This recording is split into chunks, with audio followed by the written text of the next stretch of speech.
Is there ever anything funny about an American? Hey, wait a minute. Where's this going? Hello, Bill Woodman. Hello, Sandy. How are you? I'm okay. I'm reeling in case people didn't realize from a joke told to me that apparently I ought to find funny and that I don't understand. And now Nah, she takes it personally. That's what it is. aspersions are being cast on my intelligence, and I don't like it. Well, Americans, we're just, we like nothing but to take down a Brit. So, Wow. Anyway, talentless, guileless as that is, right show is talent show. do you like Um, talent shows? Have you been in one? yes. What did you perform? Oh, let's move on from that. And Okay. let's focus on what talent actually is. Ask ourselves the question, what actually is talent? Potential? Has talent not already arrived? No, I don't think so. Uh, maybe talent is positional, to use a baseball analogy, you're born on first or second base of something. You're not starting from scratch. Things come easily to you. Skills. It's to do with skill. Yeah, I think so. Can somebody truly be talentless? No. Well,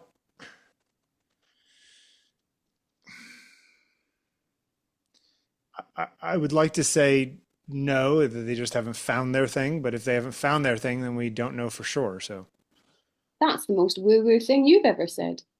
we're trading positions today. Hardly. Um, I just want to think about whether talent is something that we perceive to be cultivated. Talent is something innate that requires no direction, requires no um, intention. I think talent is something that is innate that does require cultivation. Okay. So a gift, like a God-given gift, is different Yep. to talent. A propensity, as it were. Mm. Do you have any talents, Bill? No. Completely untalented. Yes, I have a number Equally. of talents. Yeah. Yeah, I think I have a number of talents. Yeah. So you know what they are. I know what some of them are. Okay. But I know what in some of them aren't. right, but in knowing, well, comedy, and knowing what your talents are Yeah. and knowing what your talents aren't, does that mean that you invest in where you feel or see yourself to be talented?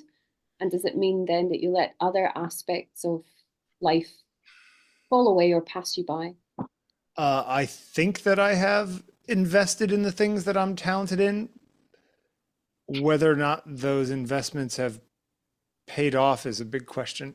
Mm. And when you think You could about, be you could be really talented in riding a unicycle, but it's not going to help you much in life.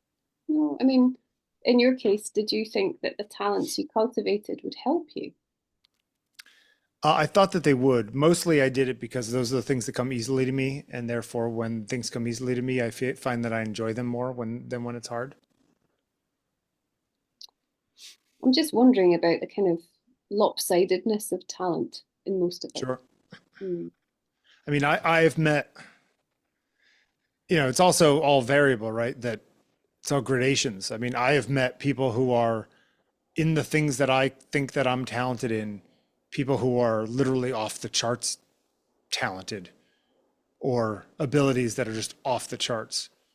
You look at the people with crazy perfect pitch and all this kind of stuff, and it's like, well, I will never have that. And that is a power, that's like a superpower if that's what you're trying to do. Um, so yeah, I may be more talented than the next person over here, but not as much as that lady over there. Mm. Um, and that kind of puts you in your place a little bit.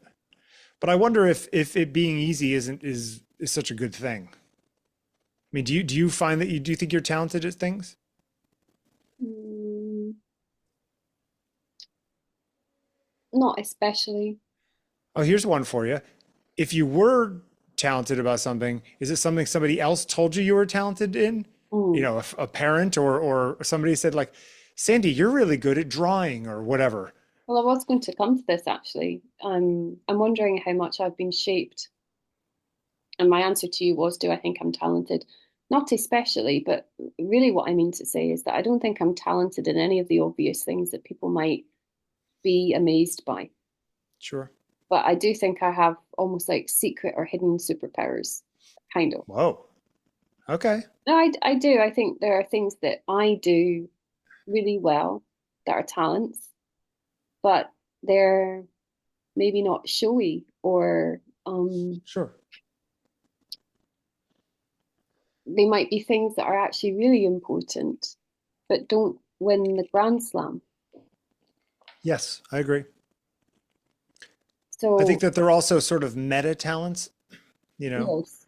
like I think both you and I are pretty good with people, Mm, and that pays dividends across a whole spectrum of things that we try to do. yes. And another thing, although it might not always translate well in this format, but you and I both are very good listeners. Sure. Like we really listen. What'd you say? There's that comedy genius again. No, yeah, no, I agree. Yeah. I It's think you just know what it is? I think ultimately you and I are curious. yes, and isn't it curious to think that curiosity is a talent? Hmm. And actually then is it? It's certainly a strength. Is there a difference between a talent and a strength? I think there must be. But I'm looking at it now and I'm trying to think about how it's different. Yeah, A talent doesn't have to be a strength in one's character, sure. does it? No, but I think generally when people say somebody's talented, a lot of times it's artistically based or athletically based. It's a physical thing, right? Yes. They're talented at hitting a golf ball or drawing like Durer, right? Yeah. I mean, 13. When you have a kid who's 14, do they draw like this? No, but I wonder, going back to this idea about if somebody tells you you're good at something, does it make you good at it? I sort Yeah, of wonder if all of education is kind of founded on this, that you tell someone, certainly contemporary educational settings, we are trained, I guess, to be critical, but also eternally optimistic about finding a strength, finding a talent for everybody. is that a? Oh, I see. Like it, like a weird collective individualism. Yes, and also, even in all my reporting and assessment that I do in school, for example, I'm always writing feedback to young people that includes a strength, something I've identified as a real strength in their work, which Yep. oftentimes, can I say, this can be very hard. With all due, no, I'm not being funny, with all Oh, due I know, I respect, know, I know. it can be quite a painful process because I really want to find something great and it can be difficult to do so. But there's also then always got to be a critical a critical element is also about an improvement. This is how you could be even better if you did this, la la la. But I mean that's that modern management style. Yes. I would say nonsense, you know. Well, it can be You always laborious. got to find something that could improve and it's like, okay, well maybe somebody's just doing what they need to be doing right now. Maybe we Well, don't need to give likewise. them. Likewise, finding the a problem in finding a strength, there's also sometimes there's just nothing to say. Yeah. Actually, what is so depressing often, I find, in contemporary teaching practice is that we can't let things be. Yeah. Actually, we've built this kind of capitalist society on striving to improve, but our values are kind of out. So we're trying to get better at something, but what for? And Sure. why do we always have to be better? Can we not just be brilliant? Uh, Right. I think you and I understand where you're going. I would generally say that like striving to always be better has spun some pretty positive dividends for humanity since the Enlightenment or whatever. Sure. Uh, but I understand what you're trying to say. Yes, go ahead. So I think there are these big flashpoints in history where we could say that the striving for betterment has Hmm. yielded fantastic results. Sure. But we could also say that aside from those flashpoints, might we have also created a collective anxiety? Because rather than being reassured, rather than being left in peace to be, Hmm. we've been caught in this struggle to be better. Now, I I'll know go. I will probably get Sure. totally slated for this because I think this is against a very conditioned aspect of modern culture, contemporary culture. I don't think we always have to strive to be better. Bum bum bum. Yeah, Right. crash. Whatever. Um, Socialism. it, Go back to your commune, Robertson. right.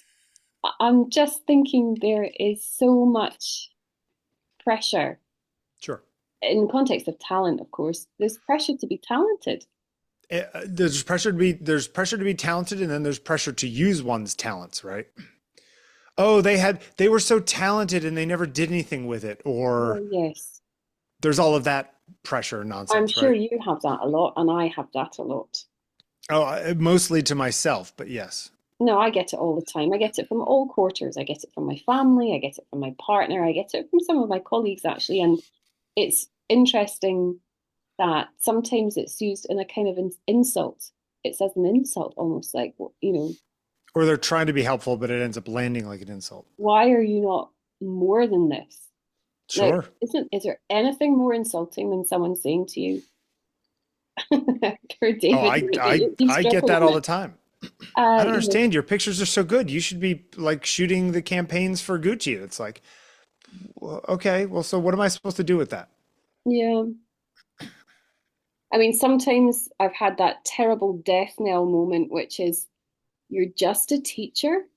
You Yeah, know, I have to say, being a teacher is the best job in the world, sure. and a very important job.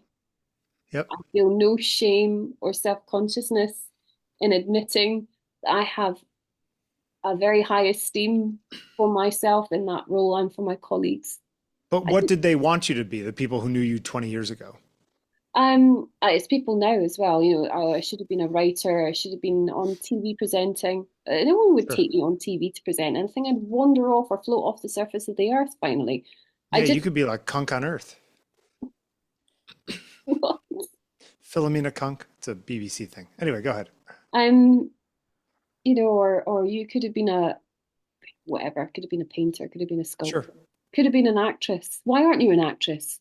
Why aren't you a Yeah. dancer? Why aren't you all these creative things that you can do and are so-called talented at? Why don't you do them?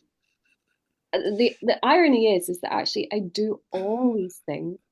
I just do them on my own terms. Right. And and the reason why I bring it up is because I feel like I was cultivated in so many ways to go to art school, particularly to pursue um, a kind of art career. And it didn't. What I mean, it could be either of these things, and it's also both. I Sure. I couldn't make it work, and also I discovered it didn't satisfy me. Well, I mean, there's also the situations, the famous Picasso thing, right? Where it's like father was not the artist that his son was and always sort of resented him for it. Mm, I think that that kind of stuff happens a lot too, it you know. does. I mean, we do Or know people, though, or we encounter people in our lives who have a prodigious talent. They're preternaturally brilliant at something, yep, and those people have a very difficult burden, I think, to bear. You know, it must be in so many ways a massive confusion sure. Yeah. to be pressurized into. aligning with this usually one How, thing. how did that person end up with a blue collar job and no college education? They were the smartest kid in calculus class or whatever it is, that kind of stuff. Yeah, I mean, a person not too far from here was, going to be an England cricketer and then broke his back and had put all his eggs in one basket. Yeah. I just, I hear it so many times. Talent, I'm wondering, is a curse. Uh, I don't think it's a curse. Well, I mean, I wouldn't go so far as to call it a curse. I would say that it's a nice card. It's a nice card to have in your hand, but it doesn't mean that you have a royal flush. You know what I'm No. saying? And And also, I think so, it also requires a lot of work to really turn into something. And just because you're talented at something doesn't mean you're necessarily interested in that thing. no. And also, there is a distinction for me between something that's a gift and something that's a talent. Of course, being talented is in itself a gift of life, Sure. but a gift is something that seems to be almost supernatural or Sure. supernatural. It's something The that's Jacob not, Colliers of the world, like, yeah, yeah, it's not going to come through cultivation. sure. It just is. Yep. Um, but even then, a gift could be a burden, couldn't it? Hmm. And I wonder how many people who are truly gifted at stuff free themselves from the burden and actually turn their back on their gift. What about the people who do lean into their gifts and for them it's the only thing they've ever known, so they don't even realize how far along the line they are more than other people?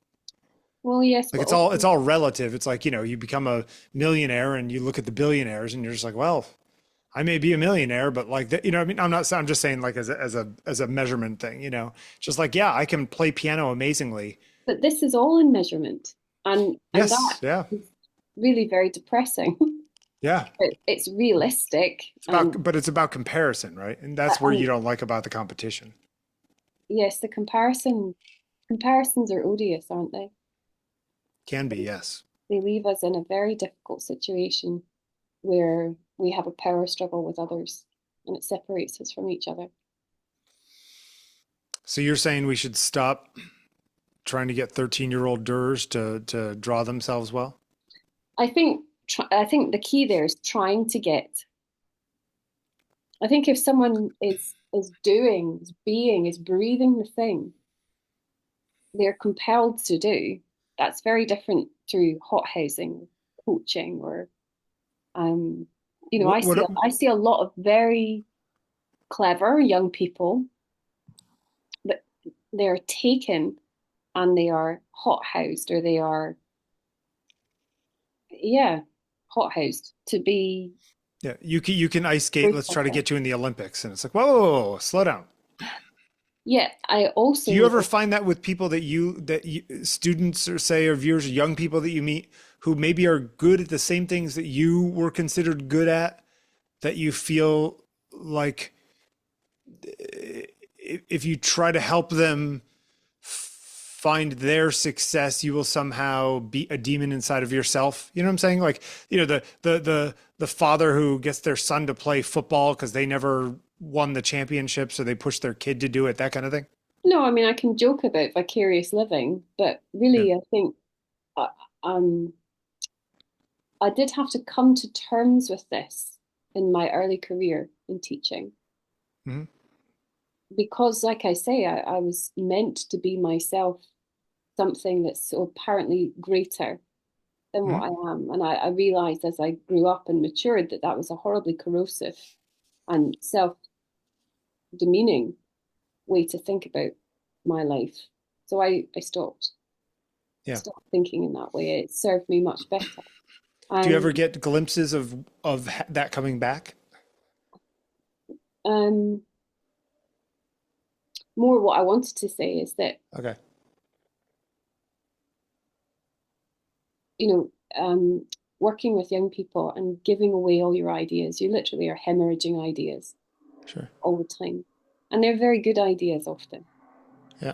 And they're things that, if I was more possessive, I would say, well, I'll keep that idea for myself. Yeah. Yeah. And then it would serve nobody. It Yeah. wouldn't serve me, really. Why would it not serve you to do it yourself? Because this is what I was saying earlier. The thing that brings joy actually is giving that away. Okay. And I speak to other teachers about this. There is a joy in watching someone else flourish. Hmm. And that's not because I'm looking and I'm thinking, ah, that reminds me of me, or ah, that could have been me. It's simply looking at another person, realizing for themselves sometimes who they are, what they are capable of. Yeah. Mm. Anyway, I mean, I put Durer here because he's well known as someone at a very young age was already churning out, you know, masterpieces, etchings of excellence, and so on. Uh, but you know, this child in 2022, I think round about then was about 11 years old. And Hmm. this is an example of his drawings, draws wildlife drawings, and all of the pieces that he draws are about nature, wildlife. Um, I I'm questioning if there is joy in this. For him or for in the whole idea of this? And all of it, the whole idea of it. How would we measure that? I don't know. That's why you and I are talking about it.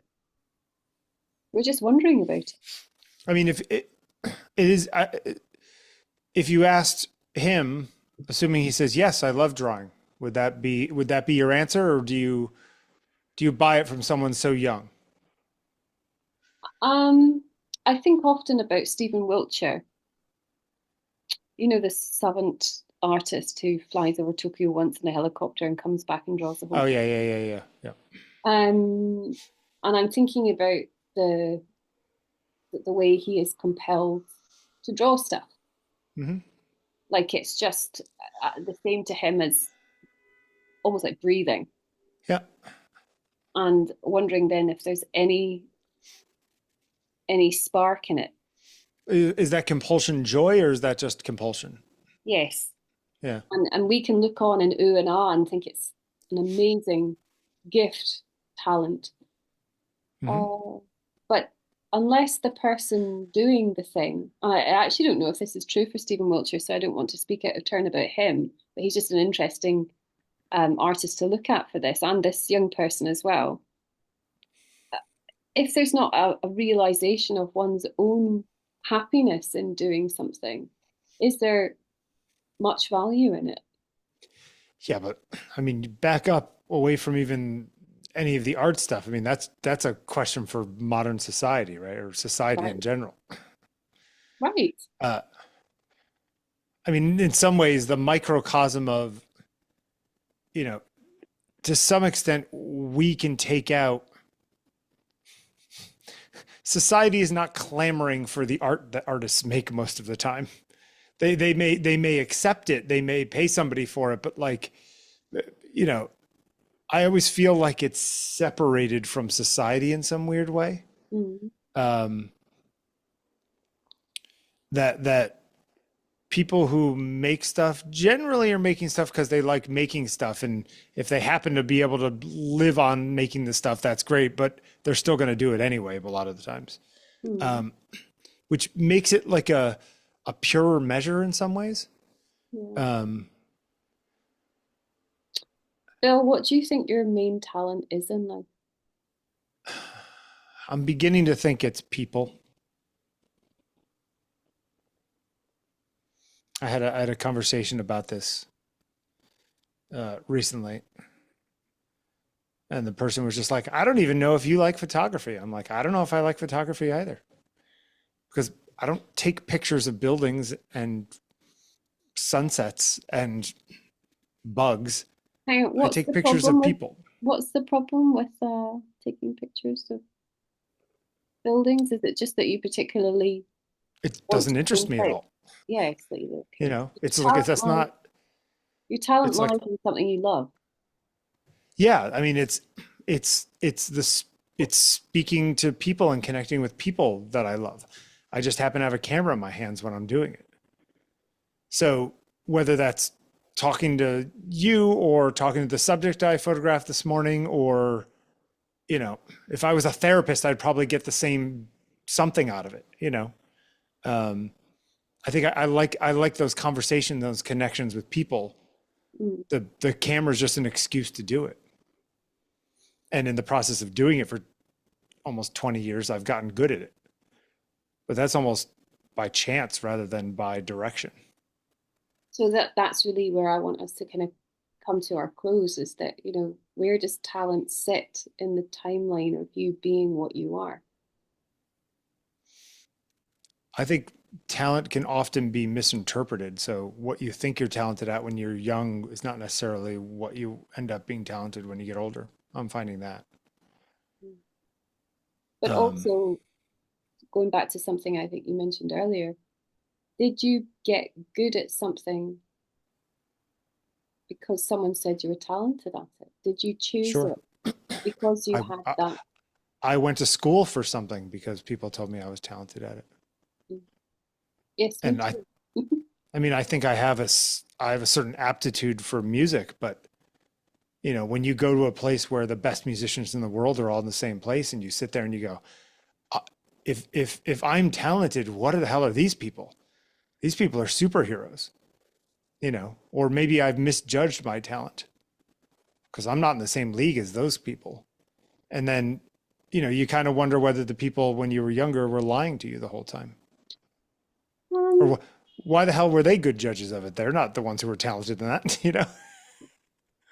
I worked years and years ago as a nanny, and the mother of the family played the piano, and she was very good and works as a piano teacher, Hmm. amongst other things. And it has always struck me that over all these now decades that I've known this woman, she's most impressive, not because of how she plays the piano, but because of her phlegmatism, that she maybe wasn't the virtuoso Hmm. pianist, Hmm. but that she was solidly good, Hmm. very good. And she has put real care and attention into playing the piano. Hmm. There was something that the phlegmatism is the talent. I understand. Yeah. Yeah. Anyway, talent is as talent does. I wonder where this kid is now, where he's going to be in 5 years. Well, talent does dictate the future, no? Yeah, a lot of people burn out. You say that almost like you hope that happens. No, I hope it doesn't, but history does not bode well for the people who are valedictorians of their high school classes. Are we jealous of talent? I think a lot of people are. I am jealous of some people's talent, yeah. And I know some people are jealous of mine. I burned with jealousy when I was a teenager in my art class because there was always one girl who didn't try, but who was simply magnificent. And where is she now? She became a nurse. Bye, Bill. Bye, Sandy.